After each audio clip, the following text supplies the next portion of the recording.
চলো বন্ধুরা, আমি বাড়িতে মাছ কাটলে মাছের আঁশ মাছের পটকাগুলো কীভাবে কাজে লাগাই গাছের জন্য সেটাই তোমাদের আজকে দেখাবো।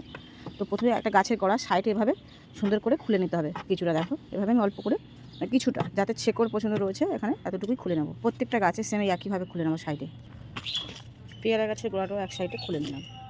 তো এই হলো মাছের আঁশ আর মাছের যেগুলো বাদ দেওয়া হয় সেগুলোই। তো এখানে আমি অল্প করে দিয়ে দেবো, সব গাছের গোড়ায় অল্প অল্প করেই দেবো। এটা কিন্তু আমি ড্রাগন ফল গাছের গোড়াতেও দেবো। এখানেও কিন্তু আমি সেমে একইভাবে মাটিটা খুঁড়ে নিয়েছি।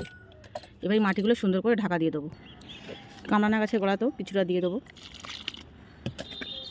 তো এবার আমি সুন্দর করে মাটি ঢাকা দিয়ে দেবো। বন্ধুরা, আমি কিন্তু এভাবে মাছের আঁশগুলো নষ্ট করি না, প্রত্যেকটা গাছের গোড়া দিই। তাতে কিন্তু গাছে মাটির জন্য ভীষণ ভালো খাবার তৈরি হয়। তো তোমরা বন্ধুরা এভাবে কিন্তু গাছের গোড়া দিতে পারো, আর গাছ কিন্তু তাতে খুব ভালো হয়।